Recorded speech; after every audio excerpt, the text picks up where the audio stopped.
Okay, on this video I thought I would do another short review of my TikTok profile just to update anyone on what else I had going on here.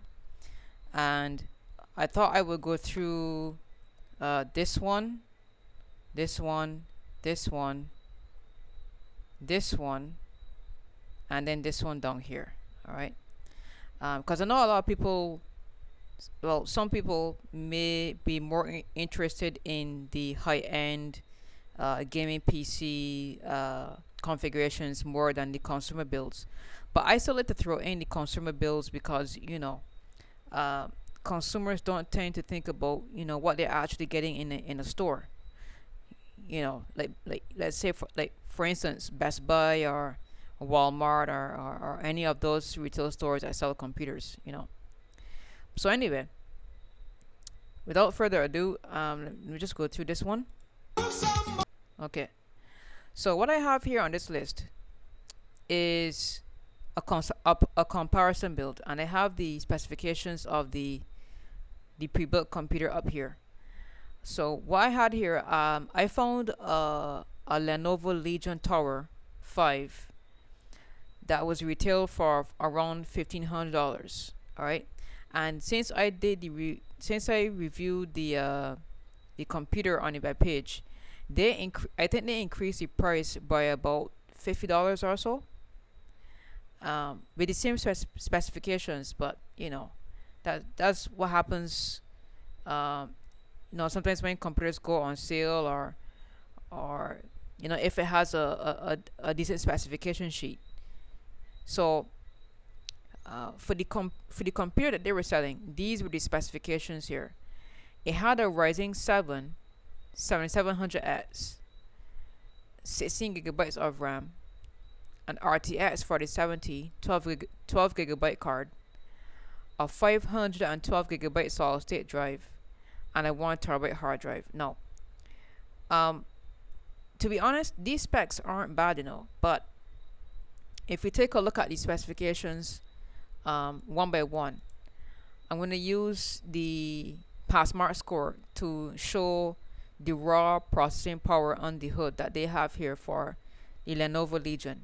All right, so let me Google the Ryzen 7 right now. I'm gonna put Passmark next to it. This will show you.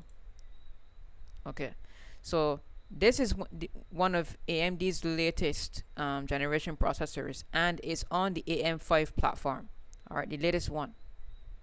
So this is the platform that everybody was talking about, where AMD has now started to implement Intel style for the socket type, where they're using landings instead of on the socket instead of pins. Or actually no, I think it's the other way around. They're actually using pins on the socket. I mean, instead of landings like they used to on the previous generation, the AM4. But anyway, the average benchmark score for the 7700X right now is 36,189. This is really good. I must say, like, it's really good. And the base clock for it is 4.5 gigahertz, and the turbo speed is 5.4.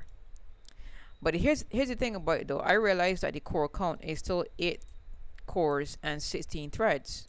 So even though it's on the AM5 socket, like I said right here, um, they're still using the traditional 8 core 16 thread trend that they've always been using this entire time. And I was saying, because it's on the AM5 socket, I probably wouldn't be able to get a processor that will match this score. That's until I found the 13600K i5, which is on my configuration alternative. So even though the work in terms of buying a pre-built is already being done for you, for those of you that may want to build your own, this is my recommendation. But because what they have here for 16 gigabytes of RAM, I was saying for an octa-core processor for this price, $1,499, you should be able to get 32 gigabytes of RAM, because I did it before. More than half of my high-end builds already have 32 gigabytes. So they're already cutting your value in terms of with the CPU, the RAM, and also the amount of storage you're getting here. Now, like I showed before, the 512 gigabyte solid state drive, they have a and also the 1 terabyte hard drive. The nice thing about doing things this way is that yes, you're getting a solid state drive, but it's only 512 gigabytes. So the idea here is that the operating system will be stored on the solid state drive with a few applications. All right, you won't be able to necessarily put games on your solid state drive because it's only 512 gigabytes. All right, that's half a gigabyte. I mean, half a terabyte. I mean, all right. So, but the other problem with this is that they have a 1 terabyte hard drive.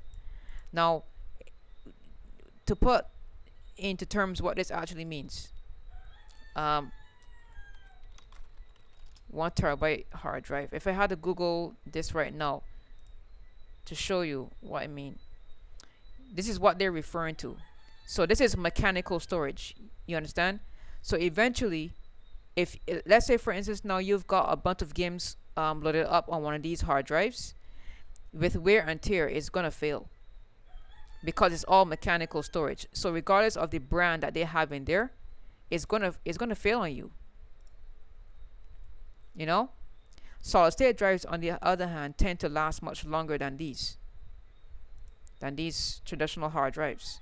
And that's another reason why I don't tend to recommend them much anymore, not unless you were looking for something that was very, very inexpensive, because price per gigabyte on these hard drives tend to be much lower than solid state drives. But the prices for solid state drives have been coming down now recently. So a lot of times now, when it comes to being able to afford more storage, I would still recommend a solid state drive, because if I search for a solid state drive on Amazon right now, when it comes to the NVMe standard, which is the non-volatile memory express, a lot of times you will find drives like this, you see what I mean. This is a 1 terabyte NVMe solid state drive, which is roughly the same price as this drive, as the hard drive that I was just showing before from Seagate. That's what I mean. So if you're getting roughly the same amount of capacity on a solid state drive, it's a better deal, because this is going to last longer. There's no moving parts on this, and that's what I'm referring to. So, and also the RTX 4070 12 gigabyte card. I mean, Nvidia is who manufactured the chipset on this card, and it's not bad. But let's take a look now at the configuration list that I currently have here. So, starting with the processor. You remember what the PassMark score was before on the 7700X? 36,189. Alright? And I know a lot of people are usually confused between the different CPU classes, like I said in my other video, where you would think that there's no way an i5 would ever match a Ryzen 7, right? Especially if it's from the same generation. But let me demonstrate right now how false that tends to be. So I'm going to Google the Core i5 13600K first. I'm going to search on the PassMark score. I'm going to click on this right now just to show you. So this is the Intel Core i5 13600K. And this processor, first of all, it has 14 processing cores and 20 threads. That's more than double what the 7700X is offering. Now I understand that the fact that these processors aren't always made equal, but the thing about it is that you got to understand that with as long as a processor has more processing cores in it on it, it will be able to do more in terms of multitasking, rendering videos and being able to export videos and stuff like that at a faster rate because it has more cores to work with. All right, so let's say for instance now, even though the 7700 may beat the Intel chip in other tasks like Blender or something, right? It doesn't necessarily mean that it's going to be the better chip overall. No, that's not going to happen because this one has more processing cores to work with. All right, it's more breathing room here, and the benchmark score also shows because this is already 38,280. This one is 36,189. So that's what I mean in terms of value. This is much higher. All right. Also, the base clock for this is 3.5 gigahertz, and the turbo boost is 5.2. So even though this one is higher in terms of clock speed, this one is higher in terms of value though because of these cores. And remember, this is around the same price because look at this one. The Lenovo Legion is $1,499 US, and my alternative build is $1,482 US. So even though you may be paying taxes and possibly some shipping costs, this is still a much better deal because this one has 3 terabytes of solid state memory, while the Lenovo Legion only have 1.5 terabytes. You see, I have the 970 Evo Plus 2 terabyte version, and I also have the 980 Pro 1 terabyte version, because the point of it is that Windows will be stored on the 980 Pro because this is the faster drive out of the two, while the 970 will be used for mass storage, and you will get a lot more done faster because both of them are solid state drives. So in terms of being able to transfer files at a faster rate, that'll be more possible here than it would be over here, because you'll be stuck with a 1 terabyte hard drive, which should be slow, and that's why this is a better value. Also, in terms of the memory, I have 32 gigabytes of DDR5 memory. They only have 16. And I also have a Z790 motherboard here, AC. It has built-in Wi-Fi already. But the one thing that I really like about this build is the power supply here. Corsair finally figured out how to make cable management much easier on their new generation power supplies. They call this one the RM750X Shift Gold rated. Let me show you this thing, what this thing is about, because I'm pretty sure some people may not even be aware of this model. What's it called? RM750X Shift. Okay. So the reason why they're calling it the Shift is because on a lot of power supplies like that they used to develop before, the cables would be on the other side of the power supply. Let me just go on to 750 Shift. Let me just show you what I mean. Okay, traditionally on modular power supplies, how you would normally have these ports on the other side of the power supply, where you would have to plug in the cables first before you could actually install one of these, right? But now they figured out that if they put the cables on this side where they would be in front of you, Now you can plug them in while the power supply is already installed inside the case. Because you see, remember that on this side, this is where your ventilation would be for the exhaust, right?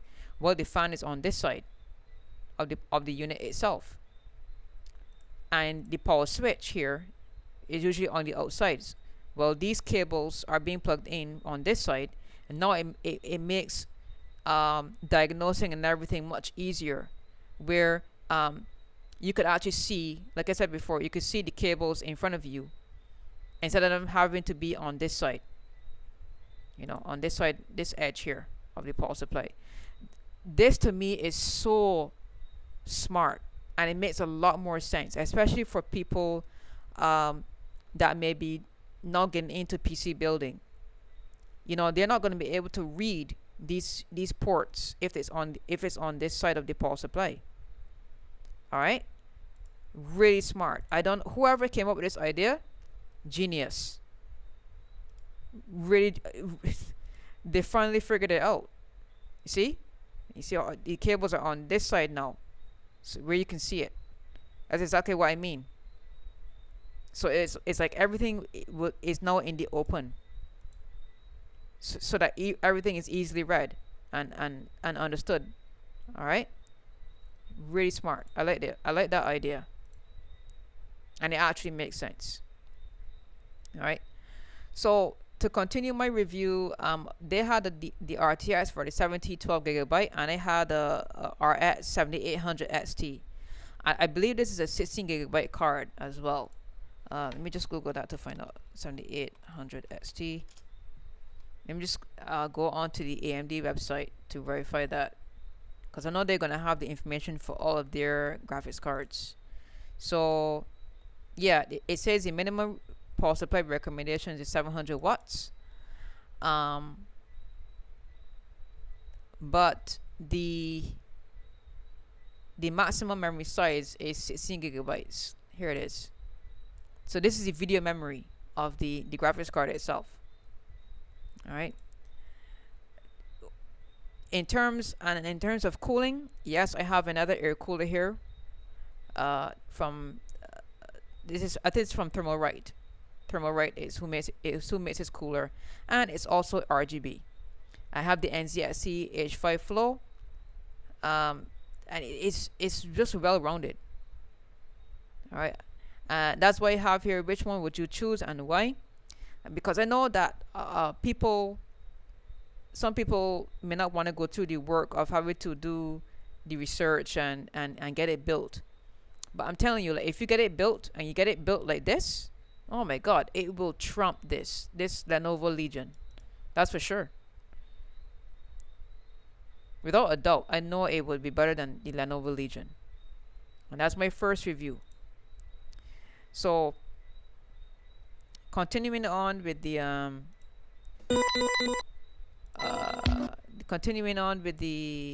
builds that I have here. This one was a high-end gaming PC for $1,622 US. And what I have here is a Core i7 13700K, which I believe is 16 cores. Let me just check this out. 13700K. Okay. Yeah, this is 8 cores, 8 performance cores, and 8 efficiency cores, for a total of 16. All right, pretty good. I have a Samsung 990 Pro 2 terabyte, and I have a 970 Evo 1 terabyte. So I still continue with the same trend where I have 2 solid state drives instead of 1. The same graphics card, the RX 7800 XT, but I know I have a higher wattage power supply, which is RM 850 gold rated. I have a Z790 Plus Wi-Fi, 32 gigabytes of RAM, the AK620 air cooler. This is from Deepcool. The 4000D airflow, and that's about it. All right. So to review these other parts in here, Z790 motherboard. Let's check out the motherboard. What was that? That was the Z790 plus Wi-Fi. Okay, yeah, it's from ASUS. Let's check this out. Nice. Alright, so this is the motherboard here on the right. But I really wanted to get a better screenshot of this thing. Just show you what I'm working with here. Okay, so as you can see, from this screenshot, ASUS has an antenna for their motherboard, because you see the motherboard has built-in Wi-Fi on the back of the board itself. These are the antennas right here, where the these are the connectors right here where the antenna will be plugged in, and it's supporting the Wi-Fi version 6E. That's what this is. But the construction overall, it looks really good. It's very solid built. As you can see, it's got decent VRM heat sinks. It's got PWM fan headers on it. Decent chipset heatsink on here. Two M.2 heat sinks for the M.2's solid state drives and everything. I mean, ASUS knows what they're doing, man. Like, you could ever buy, if you want a motherboard with decent quality, I would definitely recommend ASUS. They know exactly what they're doing. And even the I/O, the rest of the I/O is pretty decent too. It's got surround sound on here. It's got USB 3.2 Gen 2 ports for fast external drives and everything. Decent Ethernet connection. It's got USB-C, display port, HDMI. Oh my god, this thing is jam-packed with features that anyone can use. Alright, and the price of this is right now is $200, you know, so it's really good, really decent, you know. The AK620, you know, I'm very sure some people may be worried about whether or not the AK620 will be able to handle a 13th generation i7, but it can. Let me just show you this thing. Alright, AK620. Yes, it has 2 heat sinks instead of 1, and Deepcool is very, in terms of fans, their fans are very quiet. I currently have an AG400 BK, and I haven't had any problems with noise at all when it comes to these fans. So in terms of specifications, you can pause the video here and check them out for yourself. I honestly don't know what all of these specs actually mean. I usually just check out reviews myself on, you know, what people actually think on YouTube when it comes to these air coolers, because I'm only interested in simple solutions. I'm not interested. That's why I don't tend to look for liquid coolers most of the time, because I know it's just more work with those. You know, this is a simple 3D modeling representation of what the cooler is going to look like, you know, with the fans and everything spinning and stuff like that. But it looks well built, you know. It's got decent heat pipes and everything. So yeah, I definitely recommend this. And then the graphics card, the RX 7800 XT. I believe Sapphire makes this. RX 7800 XT. Let me just check this out. I think it was either Sapphire or Power Color that makes this card. Let me see if I can find it. Let's see. Yes, this is it. Let me check this out again. Yeah, Sapphire still made this card, and it looks very decent. It's got 2 120mm fans to keep the card cool. So, and it's got some black and red accents on here as well. And let me just check out the IO on here to see what they support in terms of monitor screens and stuff like that. Let me see. I'm just trying to get a backside view of the card to see what it has. Okay, so it's got 2 display ports and 2 HDMI ports. Not bad. Not bad at all. That's actually pretty decent. You know, for $500, yeah, I'd go with this card as well. You know, and the 4000D airflow as well. Yeah, of course, I did a review on this case already, so you can check out my other videos to see what this case is about, or you can look it up yourself and see. I'm not gonna go through this entire thing, because I already did reviews on some of these other parts as well on some of my other videos, so there's no need for me to do it twice. Also, I have a consumer based machine here, and this one consists of a Core i3-13100, 500GB 970 EVO, 16GB of Corsair RAM, the B760M DS3H motherboard, CH370 case, and I have a 700 watt power supply with a TX 3000E Wi-Fi and Bluetooth card. Alright, so first of all, why do they go with a 700 watt power supply? Well, simply put, I know some people may want to use this computer as it is now, but the thing is, as people's needs tend to change, I prefer to go with a fairly decent high wattage power supply now, in case they ever think about gaming on this system. Alright, because it's the Core i3-13100, it's actually not bad for gaming. If you wanted to get into like entry-level gaming on this, I would recommend something like an RX 7600 graphics card if you want to game on this system. That's another reason why I go with 16GB for all of my configurations as a bare minimum, because I know games tend to use a lot of RAM if you ever start thinking about that. Also, 16 gigs allows you to multitask very effortlessly on the system as it is, and with extra storage, I would recommend maybe going with a 2.5-inch solid state drive or something, because the motherboard, unfortunately, I think this only supports one M.2 at a time. Hold on, let me check this out. The B760M DS3H. Let me just verify what this motherboard is about. Oh, actually, yeah, it supports more than one M.2. I didn't know that. Let me see.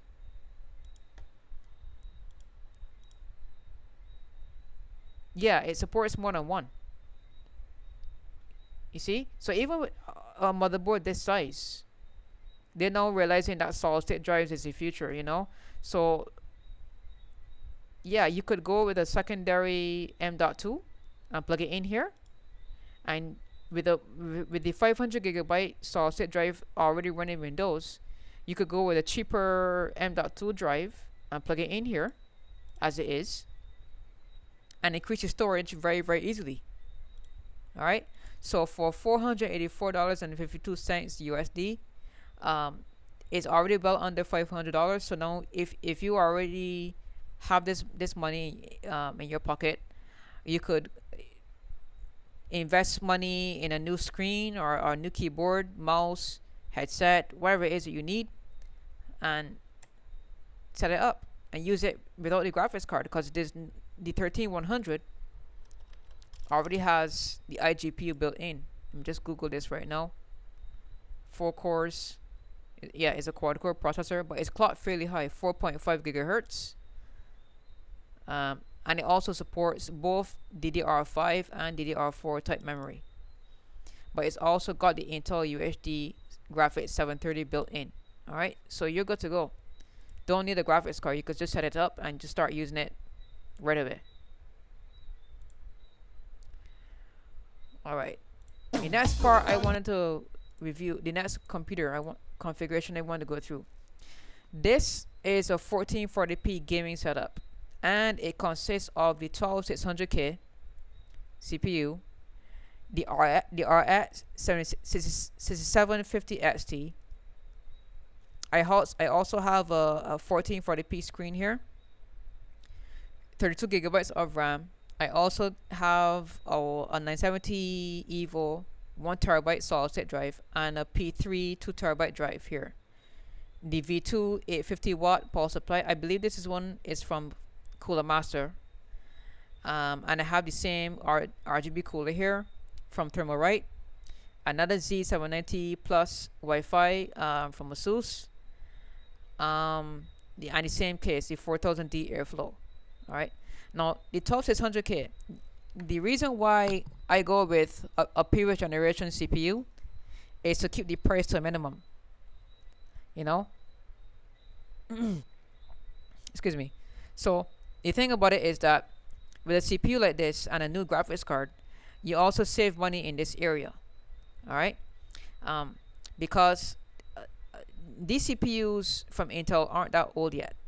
So I figured, because I know for a fact that the prices of these 12th generation will be coming down, that now offers a good opportunity to set up a brand new computer with a new graphics card to keep the price under, $1,400, $1,500. All right, that way now I could also squeeze in the screen. Let me just take a look at this screen. This is the ED273U. I don't know, I can't remember which brand sells this, but I can Google that right now and find out. ED273U. Okay. Oh, it was from Acer. Okay, let me check this out. Look at this, $160 right now. 2560 by 1440 resolution. 75 hertz. That is not bad. It's got one display port, 1.2, and HDMI 1.4 version 1.4. Wow. 38% off right now. So I mean, if you want to pick this up, you can. It comes with a decent stand, and I believe this is curved. Look at that. It's got a curved bezel on it as well. See that? Pretty decent. That is really good, actually. And I think it also has adaptive sync support built in. Wow. Yeah, what's not to like about it, right? So with this as part of the configuration, the RX 6750 XT, that's the next part I need to look up, because this is the graphics card. Alright, let me just check this out. And we just scroll down to the specifications and see how much video memory this has. Yeah, this is a 12 gigabyte card, and the minimum power supply recommendation is 650 watts. So that means with an 850 watt power supply, you have more than enough headroom for any future upgrades you may want to apply to this configuration later. Alright, with 3 terabytes of storage under your belt, I mean, you could do, editing, streaming, a lot with this system, as it already is. Alright, and the 12600K from Intel. Let me just go on to Amazon right now and check this out. Yeah, $153. Look at that, 10 cores. If I had to go onto the Intel website to show you, let's check this out. Look at that, 6 performance cores and 4 efficiency cores here. With a boost clock, it's got a maximum turbo frequency of 4.9 gigahertz, and yeah, it's got 3.7 gigahertz here for the performance core base frequency. Efficiency core maximum turbo frequency is 3.6. Yeah, this is very good. And that's how I know it would handle the RX 6750 XT just fine. Alright. The one other thing I forgot to look up, the Spirit 120 SE. Let's check this out. Spirit 120 SE. Just get this out of here. That's my WhatsApp. I'll just look at that later. Okay. So the Phantom Spirit. Oh, this is the wrong one. This is I wanted the RGB version of this. I forgot to type that in. Okay, so here it is. And it's very decent. It's got a dual tower setup just like the others. Decent heatsink, and you get RGB as well as part of the deal. All right. It's got a decent heatsink fin stack on it as well on the bottom, so it keep the i5 temperatures in check. And like I said before, as long as you're not overclocking or doing anything impractical with these processors, these air coolers would be more than adequate for these. There's no need for liquid coolers on these, not really. As long as you keep your build practical, they'll be just fine. All right. One other build before I end this review. I have two configurations here. This is actually like a comparison, actually, where I have a 5800X configuration here, and I also have an Intel Core i5 13400. Now,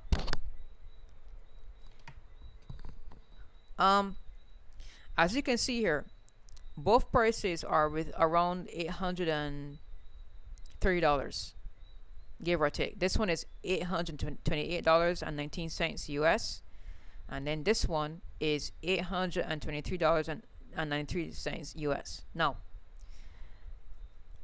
I already know for a fact that the 5800X is not usable without a graphics card. And the reason why I have it set up this way with all these other parts here is to show you the difference in terms of value. All right. If I Google the 5800X CPU,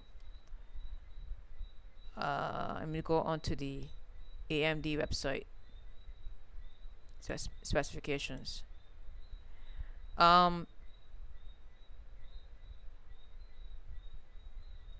Yes, it has 8 cores and 16 threads, which is still fairly decent today, you know. But the problem with these processors, unless you have a brand new graphics card or a used graphics card, you will not be able to use this as it is.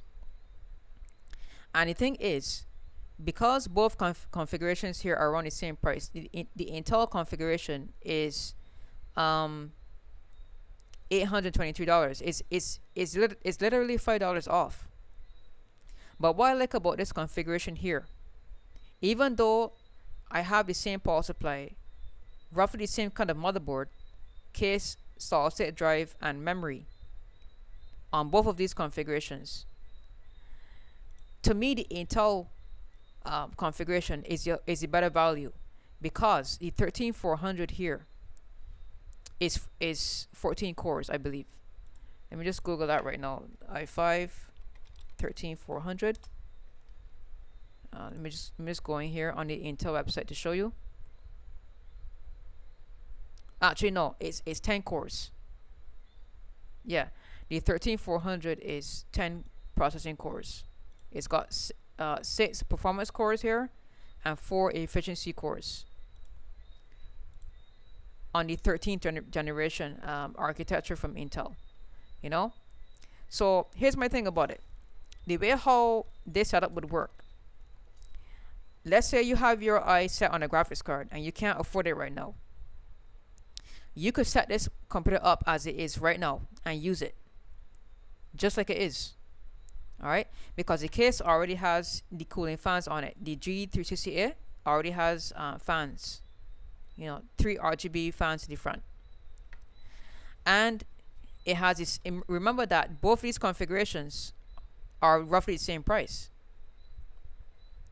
But the reason why this is a better value is because this has 2 more cores and you can use it without a graphics card. So if you're already setting up this whole computer for this price, it's buying you time to get the graphics card that you really want. Because this CPU is very, very decent as it already is. But with this one, you wouldn't be able to do that. You'll be forced to buy a graphics card right now, even if you couldn't afford one, or let's say you didn't even have one spare. All right. And because this one has more processing cores, it means that you'll be able to do more with this system than you ever would be able to with this one. That's how it is. And it's not my fault. I did this purposely to show you that this is the way how AMD made the processor. I didn't make it this way. I'm just exposing the 5800X for what it is. All right. And I understand that they've now started to realize that the fact of the matter is that with the new generation, they've now started to implement integrated graphics on most of their processors because they realize that this is a real problem. This is a serious problem. Every single time you have to invest more money into a graphics card, it's expensing you every single time you want to set up a new machine. You got to think about things like that. That's why it doesn't make a whole lot of sense to compare brands. It doesn't make much sense. Not unless you know what you're investing money into. And that's just how it is. So I'm gonna put a link to this profile, my TikTok profile here, and that's why I call it tech improvements. Like, there's a reason why this is called tech improvements, because the more knowledge you gain with technology, the more time and money you save. That's it. That's literally what this whole thing is. Like I said before in my other video, this whole thing is about saving money and time. All of it. It is a very good mentorship program. I'm telling you, if you understand what the specifications mean, you save money and you save time. Because if you understand what each processor is for and what each graphics card is for and everything, you'll save money in so many areas and you will benefit in the long run. I'm telling you. So I would definitely recommend checking out my profile so you'll get a better understanding as to how you can save your money and your time. Because fixing old machines, like I said before, it doesn't really make a whole lot of sense. It really doesn't.